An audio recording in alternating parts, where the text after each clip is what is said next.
Guys, alam niyo yung feeling na parang may mali. Kasi imagine this, mid-range yung presyo, pero yung specs, literal pang flagship level. We're talking about the MediaTek Dimensity 8500 Ultra, a 1.5K AMOLED 120Hz with 6500 mAh of battery, a Sony sensor camera at the same time with OIS pa, plus a IP68, not 67, IP68 water resistance. Like, wait lang. Paano nangyari to?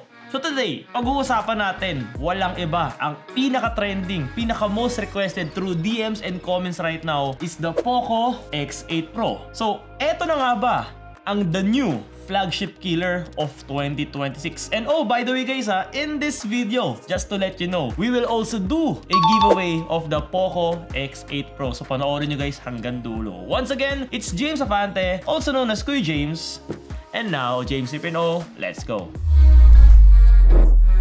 So tara, unbox muna natin to guys. Again, we have the POCO X8 Pro in our hands. And this is, my favorite color pa, which is the Pro Black. And we have the 8GB of RAM and 256GB of ROM variant. So from the box itself, nothing fancy. It's a standard POCO box as usual. By the way guys, sa mga di po nakakaalam, pag kulay black po ang box ng POCO, it means medyo pangdiinan na po talaga yung cellphone na yan. And in case na makikita nyo yung yellow, yun po yung mga budget-friendly cellphones po nila. So without further ado, alam ko medyo late na ako guys sa video na to, but it's better than never. Wow! Okay, so tara, in 5, 4, 3, 2, and...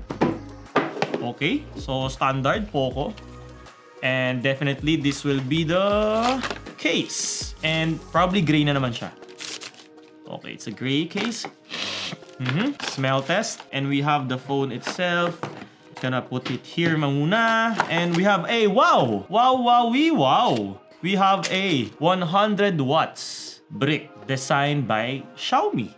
And we have a, still, it's a USB-A to USB-C cable. The phone itself, as you can see here, kitang-kita naman guys sa harap natin right now yung mga specs. Unboxan natin siya in 5, 4, 3, 2, and... Wow! Just look at that. This is basically the same finish na meron po, I believe, si POCO F8 series, the F8 Pro 1 na na-review din natin here on YouTube. So, unang hawak mo pa lang dito, ramdam mo na agad na hindi siya definitely mukha or feeling na mid-range eh. It has a glass back, a metal frame, a very clean design, and meron pa siyang racing aesthetics. At the first glance, it looks like a 30,000 to 40,000 phone. And yes, IP68 water resistant pa. So, meaning, hindi ka nakabado kahit mabasa o nasa ulan ka, nagko-commute ka, nilagay mo to nasa bike ka or nasa beach ka or even other types of accidental splash. Now let's talk about real power. Again, this is powered by the Dimensity from MediaTek 8500 Ultra processor. At hindi lang yan basta pangalan na isang processor guys You are getting a LPDDR5X RAM, a UFS 4.1 storage, and up to 3.4 GHz of clock speed. So anong basically meaning nun for basic users? Basically, sobrang bilis guys ng cellphone na to. Mga application, pag click mo, instant open siya agad. Multitasking switching, wala po siyang magiging lag na experience. And ang pinaka-importante, of course, the reason why you are buying POCO is because of gaming. This is actually where it shines. Because may kasama pa siyang POCO 3D Ice Loop cooling system, which is the first time ko narinig na nilabas po ng POCO. Meaning, kahit long gaming sessions, hindi siya basta-basta umiinit, and hindi siya umiinit, meaning hindi siya basta-basta bumabagal at the same time. So kung gamer ka, this is one of the strongest phones na para sa'yo, especially guys sa range ng presyo niya. Now, ito yung isa sa pinaka-underrated feature ng POCO X8 Pro, which is actually the display. It has a 1.5K AMOLED screen technology, 120Hz, Dolby Vision technology, and ang pinakamalupit, it has an HDR10+ rating color profile. Pero ito yung pinaka-wild guys as in, this screen can go up to 3,500 nits peak brightness. Meaning guys, kahit literally this summer, sa tirik na araw mo siya gamitin, gagamitin, magiging clear pa rin yung screen niya sa mata mo. Plus, the 480Hz touch sampling technology and 2560Hz instant touch rate. So, aside pa sa 120Hz refresh rate niya, this will be one of the most responsive screen you can have right now against sa current price range na to. And especially for gaming, that is super duper important. Now, eto, isa to sa pinaka-importante and at the same time, pinakamalakas na selling point ng Poco X8 Pro, which is the battery, of course. It has a 6,500 mAh battery with a tumataginting na 100 watts fast charging. Just imagine, 100 watts on a smartphone. That is super crazy, which is even higher pa dun sa current MacBook na hinahawakan ko right now. Real talk ha, whole day use, sobrang basic. Gaming, kayang-kaya. Content consumption, sobra-sobra pa yung battery din nito. At hindi lang yan, meron siyang 100 watts going in and it has a 27 watts reverse charging. So, ibig sabihin, if in case mabitin ka sa headset mo or kung ano man ang kailangan mo na parang power bank style, magiging power bank mo na rin itong cellphone na to. Pwede ka mag-charge ng ibang phone or ibang devices anytime. So, kung heavy user ka, definitely,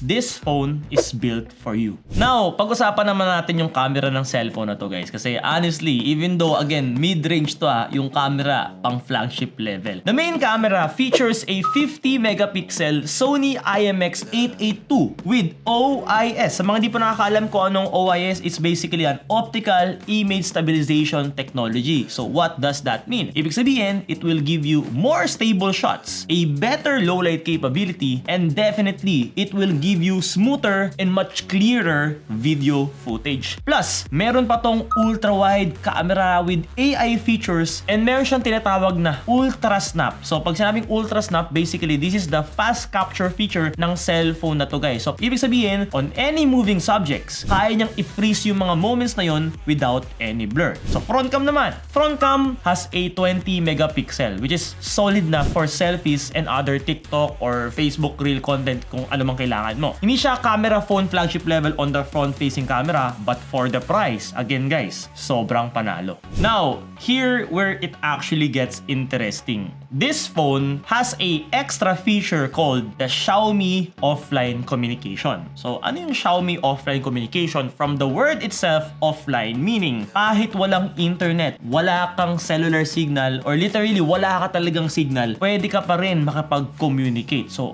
ano yun? This is perfect for events, or nagta-travel ka sa gubat-gubat, or even on other low signal areas. So, meaning, if you are using a Xiaomi phone that has a Xiaomi feature like this, you can basically parang use this phone as like a radio. Guys meron pa tong RGB lighting this time. It's not just for looks this can be used for notification, calls, and other gaming effects. So basically, the Poco X8 Pro do have definitely a personality.